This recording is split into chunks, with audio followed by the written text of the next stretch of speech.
నిబంధనలు ఉల్లంఘించి అంటే ఇక్కడ ప్రభుత్వాలు మారినప్పుడల్లా వ్యాపారస్తులకి, పారిశ్రామికవేత్తలకి, రియల్ ఎస్టేట్ వాళ్ళకి ఓ సమస్య.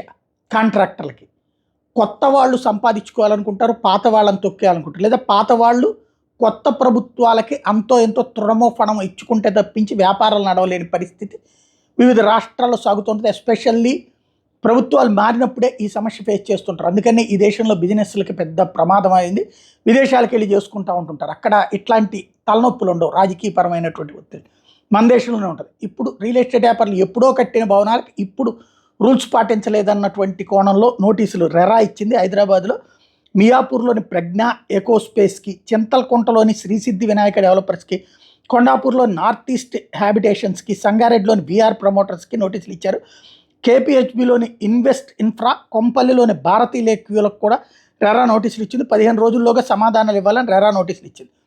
వాళ్ళు తప్పు చేస్తుంటే అప్పుడున్నటువంటి అధికారులు నిద్రపోయారా, లేకపోతే అప్పుడున్న ప్రభుత్వం నిద్రపోయిందా అంటే ఆ టైంలో ఒకవేళ వీళ్ళ నిబంధనలకు విరుద్ధంగా ఉన్నా వాళ్ళు డబ్బులు తీసుకుని వదిలేసినట్టు.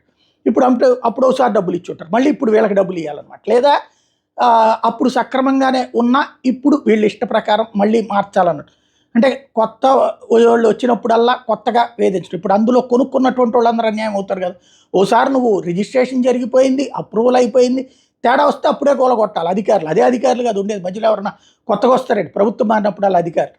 కాబట్టి ఇదేదో బ్లాక్మెయిలింగ్ వ్యవహారం తప్పించి పాజిటివ్ సిగ్నల్ అయితే ఏం కనిపించట్లా.